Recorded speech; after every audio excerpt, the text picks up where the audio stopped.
आग लगे चाहे बस्ती में, हम तो रहेंगे मस्ती में। कुछ ऐसा ही चल रहा है अभी एसएससी का हिसाब किताब दोस्तों, जो आप पिछले काफी दिनों से देख रहे होंगे। चर्चाएं लगातार चल रही हैं और चर्चाओं के बीच बार बार एसएससी आता है, गलती करता है और उसके बाद कहता है हाँ गलती हो गई थी, गलती सुधार लेते हैं। और ये प्रोसेस सिर्फ इतनी सी नहीं है कि एक रिजल्ट के साथ ऐसा किया गया, एक रिजल्ट को रिवाइज किया गया हो। ये प्रोसेस सिर्फ इतनी नहीं है कि पिछले कुछ दिनों के अंदर एक दो नोटिफिकेशन में ऐसा हुआ हो। 2025 के अंदर होने वाली हर एक परीक्षा के साथ ऐसा देखने को मिला। प्रश्नों के उत्तर गलत हैं, आंसर की में उत्तर गलत मार्क कर दिए हैं, सब्जेक्ट के अंदर क्वेश्चन गलत पूछ ले रहा है, रीजनिंग में मैथ्स के क्वेश्चन आ जा रहे हैं, रिजल्ट आने पर कह दिया जा रहा है अरे कट ऑफ को भी हमने गलत कर लिया था। कैसे? टाइपिंग मिस्टेक हो गई थी। किससे? एसएससी से। किसमें? सीजीएल के एग्जाम के रिजल्ट को बनाने में। वही सीजीएल का एग्जाम जिसमें जब विद्यार्थी अपना स्किल टेस्ट देता है और अगर वो टाइपिंग में रह जाए, फिर चाहे उसने कितना भी स्कोर क्यों ना किया हो, एसएससी उसको सिलेक्ट नहीं करता। क्यों? क्योंकि भाई तुमसे टाइपिंग नहीं हो पाई थी। लेकिन वही एसएससी खुद टाइपिंग में लगातार गलतियां करता हुआ चल रहा है। पहले कैलेंडर आया था तब भी हमने देखा था कि एसएससी से कुछ गलतियां देखने को मिली थी, और अब कैलेंडर नहीं, अब रिजल्ट के अंदर भी वही चीज कायम है। और गलती भी कौन कर रहे हैं? एसएससी के एक्सपर्ट्स। कौन से एक्सपर्ट हैं? जिनको यह भी नहीं समझ में आ पा रहा कि एक रिजल्ट जो शायद मैं रात को बैठ के तो बनाता नहीं कि बस हाँ मैंने 2 घंटे में रिजल्ट बनाया और सुबह लागू कर दिया। कोई प्रोसेस है, कोई चेक करने वाला है, कोई सवाल करने वाला है, कोई क्रॉस चेक हो रहा है, कहीं से कुछ चीजें जो आ रही हैं वो ऐसा तो नहीं किसी के घर में बैठ के ऐसी बस बन जा रही हैं। क्योंकि अगर आप सवाल करते हैं, आप पूछते हैं कि ऐसा कैसे हो गया, तो उसके बाद आता है कि ओ वो भैया वो मेरे मुंह से निकल गई, हाय मैं मरी जाऊं, मुंह से निकल गई, मेरी जबान टूट जाए। कुछ ऐसा हाल चल रहा है एसएससी का। जो आज तक मीम में चला करता था वो एसएससी रियल में कर रहा है। पूरी भर्ती को मीम बना के रख दिया है, कुछ नहीं है ना। एक तो वो चेयरमैन साहब की घूमती गेम चले, है ना। आज तक समझ में नहीं आ रहा कैसी गेम घुमाई है इन्होंने, कि इनको खुद भी नहीं समझ में नहीं आ रहा कि सीधी किधर से होगी। कोई एक ऐसा ना स्टेटमेंट है जिसमें वाकई में वजन हो, ना कोई ऐसी परीक्षा को कंडक्ट कराने की प्रणाली है जो वाकई में विद्यार्थियों के हित में काम कर रही हो। अभी अभी अगर हम बात करें तो देख सकते हैं कि एसएससी का पूरा रिजल्ट अभी आया है। और रिजल्ट क्या है? Declaration of result. सीजीएल का जो एग्जाम है टियर 1 का, डिक्लेरेशन ऑफ रिजल्ट क्या होता है भाई? पहले तो डिक्लेयर तो आपने पहले ही कर दिया था, तो फिर से डिक्लेरेशन ऑफ रिजल्ट क्या होता है? दिसंबर में आपकी कट ऑफ आ गई थी, उसके बाद आपने स्कोर कार्ड दे दिया था। स्कोर कार्ड में जब सवाल उठे, कब? जब स्कोर कार्ड पे। और सवाल कब उठे आप सोच के देखिए। आज तारीख हो चुकी है दोस्तों 14, मींस का स्किल टेस्ट है 18 तारीख को, यानी 15, 16, 17, 3 दिन पहले आप कहते हैं हम रिजल्ट रिवाइज कर देंगे। क्या करने के चक्कर में हो भाई? और हर बार का आपका ये हो चुका है, हर परीक्षा के साथ ये हो चुका है। पहले नोटिफिकेशन को लेके लड़ाई चलती है कि आपका कैलेंडर भी टेंटेटिव आते थे अब तक, अब परीक्षा में प्रश्न भी टेंटेटिव आने लग गए। और रही सही कसर रिजल्ट ने पूरी कर दी कि अब रिजल्ट भी टेंटेटिव, नौकरियां भी टेंटेटिव देंगे क्या आप? कि अरे तुम्हारा सिलेक्शन हो गया, हाँ हम तो 2 साल से नौकरी कर रहे हैं। अरे वो तुम्हारा तो गलती से हो गया था, करना तो किसी और का था, टेंटेटिव थी ये नौकरी, हटाओ दूसरे को ले आओ। ये राशन कार्ड पे बंटने वाला राशन है क्या? और वहां भी सामान्य व्यक्ति को उतना ही मिल पाता है जितना बेचारे के पास राशन कार्ड होता है, चाहे उसके घर में जरूरत कितनी, वो आप उसको उतना उससे एक्स्ट्रा नहीं दे पाते। लेकिन यहां क्या चल रहा है? उसमें कहा क्या गया है समझ सकते हैं आप लोग। पहले मैं आपको थोड़ा समझा देता हूं कि कैंडिडेट्स को सिलेक्ट करने के लिए जो हुआ था, ये cut off marks, actual cut off marks. क्या होता है भाई? कट ऑफ मार्क्स और एक्चुअल कट ऑफ मार्क्स के बीच में कितना डेविएशन आता है, कितना डिफरेंस आता है, हमको ये भी समझा दो एक बार। कि एक विद्यार्थी जब रिजल्ट आया करेगा तो वो ये पूछा करे अब आगे से कि सर ये कट ऑफ है कि एक्चुअल कट ऑफ है? क्या कर रहे हो भाई? एक बच्चा अब रिजल्ट आने पर यह सवाल करा करे कि ये कट ऑफ आई है या एक्चुअल कट ऑफ आई है, क्योंकि एसएससी है, कुछ भी कर सकता है, कुछ भी कर सकता है। अगर यहां पे ध्यान से आप समझेंगे तो यहां पे है क्या, पहले जो एससी की कट ऑफ थी 114.97, अब एससी की कट ऑफ पहुंच चुकी है 115.02। कट ऑफ बढ़ गई। बढ़ने से क्या हुआ, जो पहले 25,338 कैंडिडेट अवेलेबल थे मेंस के एग्जाम के लिए, अब वो 25,229 रह गए। यानी कि अगर आप यहां पर देखेंगे लल्ला, तो आपको क्लियरली दिख रहा है कि यहां तो 100 से ऊपर कैंडिडेट गायब हो गए। वो विद्यार्थी जो शायद कल शाम तक ये सोच रहा था कि मेरा मेंस का एग्जाम है 18 तारीख को, आज की कट ऑफ आने के बाद उसमें से 100 विद्यार्थी ऐसे हैं ऐसी कैटेगरी में जो नहीं बैठेंगे उस दिन एग्जाम में। ये कब डिसाइड हुआ, एग्जाम से 3 दिन पहले, 72 घंटे पहले एसएससी ने डिसाइड किया कि भैया आप एग्जाम नहीं दे पाएंगे, हमारे एक्सपर्ट से गलती हो गई थी, हमारे एक्सपर्ट से गलती हो गई थी, इसलिए आपका नाम आ गया था।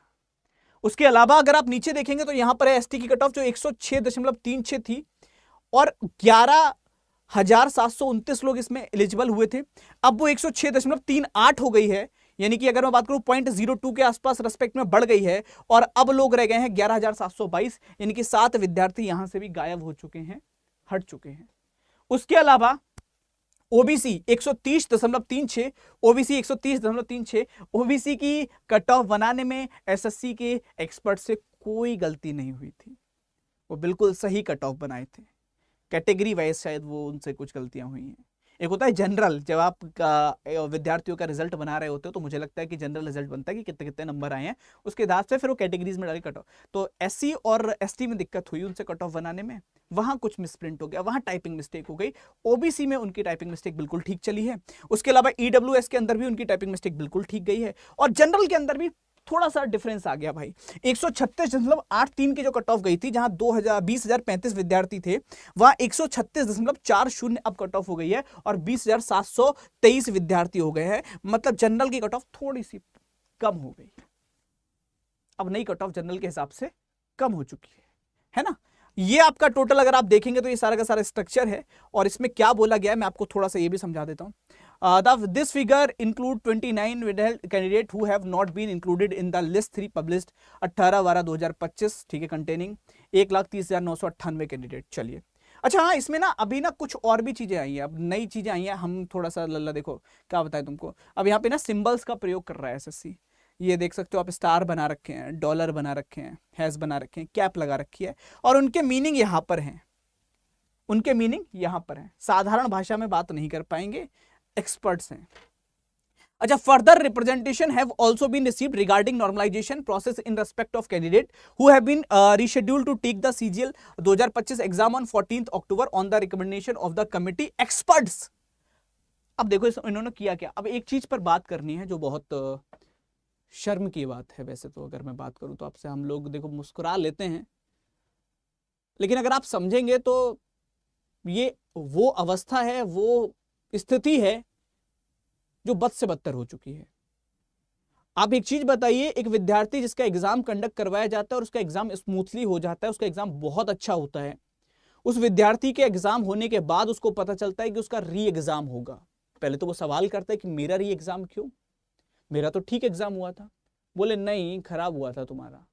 री एग्जाम कंडक्ट करवाया जाता है 14 अक्टूबर को, और 14 अक्टूबर के दिन जो पेपर आया, उस विद्यार्थी ने उसमें कैसा रिस्पॉन्ड किया, उस पर जो नॉर्मलाइजेशन लागू हुआ वो 14 अक्टूबर के आधार पर नहीं हुआ कि 14 अक्टूबर का पेपर आसान था कि मुश्किल था ना। आपका एक्चुअल पेपर जिस दिन था, उस दिन की कट ऑफ, उस दिन के शिफ्ट में आपका पेपर कैसा आया था, उसके आधार पर आपको नॉर्मलाइजेशन लगेगा। मान लीजिए 3 विद्यार्थी हैं, एक 18 तारीख का हो सकता है, एक 19 तारीख का हो सकता है, शिफ्ट 1 का मान लेते हैं, शिफ्ट 2 का, शिफ्ट 3 का, कोई भी एक एग्जांपल ले लेता हूं, या 20 तारीख या 21 तारीख के 3 विद्यार्थी हैं, उनका री एग्जाम कंडक्ट होता है 14 अक्टूबर को। तीनों ने सेम टाइम पे एग्जाम दिया, तीनों को सेम लेवल का एग्जाम देखने को मिला, तीनों ने सेम तरीके से एग्जाम दिया। अब तीनों का क्या होगा, उनको जो नॉर्मलाइजेशन का बेनिफिट मिलेगा वो मिलेगा 18 वाले को 18 के आधार पर कि उस दिन पेपर कैसा आया था, 19 वाले को 19 के आधार पर, और 20 वाले को 20 के आधार पर। तो इसका एक एग्जांपल समझिए कि कोई विद्यार्थी है जिसके 140 नंबर आ रहे हैं, एक विद्यार्थी है जिसके 135 नंबर आ रहे हैं, और एक विद्यार्थी जिसके 130 नंबर आ रहे हैं।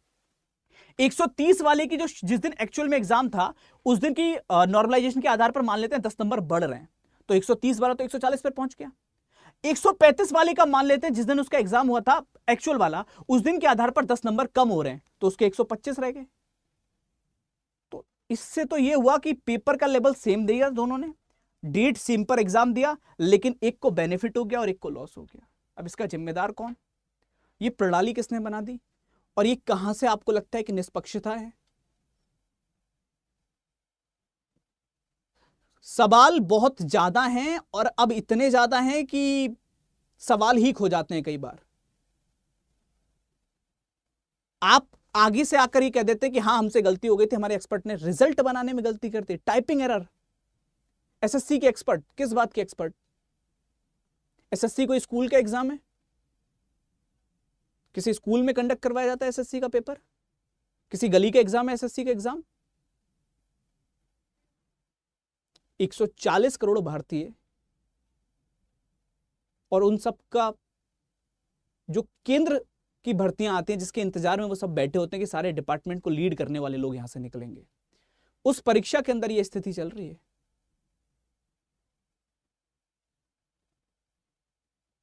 और उससे भी ज्यादा बड़ी बात यह है कि कोई भी इस पर बात करने के लिए अभी भी तैयार नहीं हो रहा। ऐसा कोई नहीं जिसके कानों तक आवाज ना जा रही हो। सबके कानों तक आवाज पहुंच रही है, सब सुन पा रहे होंगे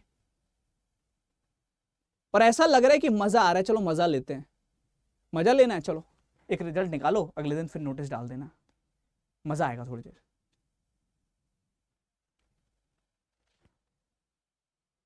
ये जो गरीब परिवार का विद्यार्थी है, और मैं कह रहा हूं गरीब परिवार का विद्यार्थी भी नहीं, अगर मध्यम परिवार का विद्यार्थी है, कोई सही घर का भी विद्यार्थी है, जब वो अपनी लगन से लग करके पेपर देता है तो वो एक उम्मीद पर रहता है कि मैं अपने खुद के बलबूते पर क्या हासिल कर सकता हूं। उसको समाज को बताना होता है कि जो मेरी शिक्षा करवाई है मेरे घर वालों ने, मैंने सही दिशा में अपनी शिक्षा को कंप्लीट किया है और मैं उसके जो रिजल्ट है, उसके परिणाम है, वो दिखाऊंगा। कितने लोग ऐसे हैं जो इस इंतजार में बैठे हैं कि हमारे खानदान में कोई सरकारी नौकरी में नहीं है, शायद मैं वो पहला व्यक्ति होऊंगा जो अपने खानदान से सरकारी नौकरी लूंगा, ताकि आने वाली पीढ़ियों के लिए एग्जाम्पल सेट हो सके, एक उदाहरण सेट हो सके कि हां इस घर से भी सरकारी नौकरी में लोग जाते हैं। लेकिन जिस प्रकार से ये प्रणाली पिछले 1 वर्ष से काम कर रही है, तो ऐसा लग रहा है कि क्या पढ़ा दो और क्या पढ़ लो, किस चीज के लिए मोटिवेशन दे दिया जाए, किस उम्मीद पे मोटिवेशन दे दिया जाए। ये अभी टीयर 1 के आलम है, टीयर 2 तो होना बाकी है। सीएचएसएल जैसा एग्जाम जिसका भी रिजल्ट आएगा, पता नहीं उसमें क्या होगा और किस आधार पर 2026 की नींव को रखा जाए।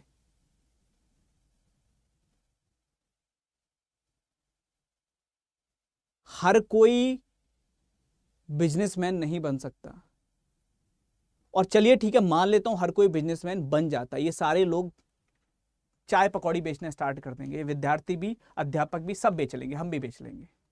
ठीक है, चाय की दुकान खोल लेंगे, पकौड़ी की दुकान खोल लेंगे, कोई दिक्कत नहीं है, चलेगा। लेकिन फिर जो डिपार्टमेंट में जाएंगे लोग, अगर वो डिजर्विंग नहीं होंगे तो क्या वो उनको चाय पकौड़ी भी बेचने लायक छोड़ेंगे?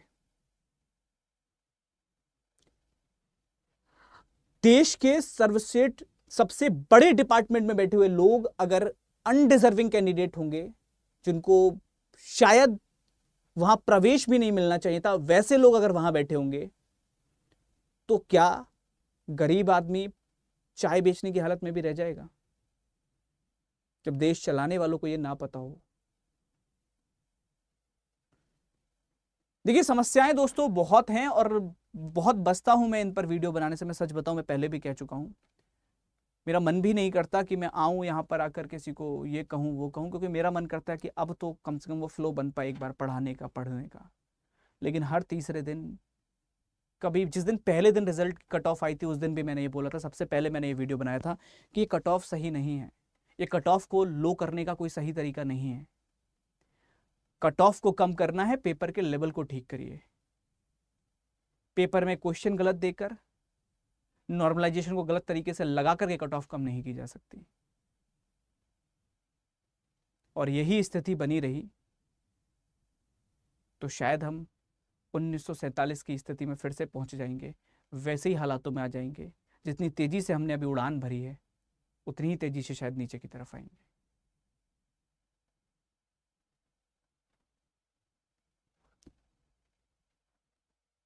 बिल्कुल दोस्त, सिलेक्शन पोस्ट 13 का रिजल्ट भी नहीं दिया, इस पर बात करो। बिल्कुल बात तो मैं करने को तैयार हूं, लेकिन आप एक चीज समझो ना मेरे लाल, उस सिलेक्शन पोस्ट के रिजल्ट की आप बात कर रहे हो जो सबसे ज्यादा बुरी हालत में कंडक्ट करवाया गया था।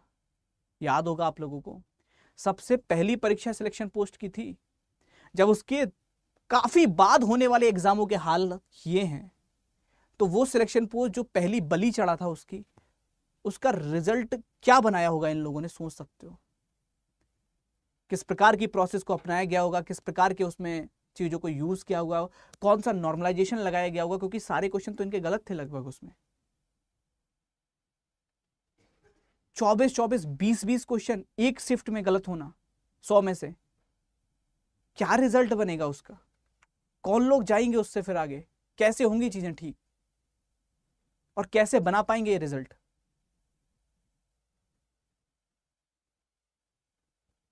और मैं हर एक उस राजनेता से बात करना चाहता हूं, उनसे पूछना चाहता हूं कि अगर आप लोग किसी भी विद्यार्थी की आवाज सुन पा रहे हैं तो समझने का प्रयास करिए साहब, क्योंकि वक्त है, और वक्त की सबसे बड़ी खासियत यह है कि बदलता जरूर है, सेम नहीं रहता कभी। अपोजिशन भी चुप है, सत्ताधारी भी चुप है, क्योंकि उनका तो वही है कि सियासत में गुनाहों का नया किरदार यूं निकला, जहां सत्ता नहीं अपनी वहां गुनहगार क्यों निकला, और जहां सत्ता में बैठा हो अपना ही नुमाइंदा, वहां चुप जाते हैं अक्सर देख गुनहगार जो निकला। सवाल तो करना पड़ेगा, और ऐसा नहीं कि आप लोगों तक आवाज ना जा रही हो, सब सुन रहे हैं, लेकिन देखना यही है कि पहले किसका जमीर जागेगा, पहले कौन पनीर छोड़कर जमीर पर बात करेगा, किसकी रगों में वाकई में भारतीयता का खून दौड़ेगा, और कौन आकर ये बोलेगा कि हाँ, ये 2025 पूरी तरह से अब तक का भारतीय इतिहास का एसएससी के अंदर सबसे काला, सबसे बड़ा काला वर्ष बन चुका है।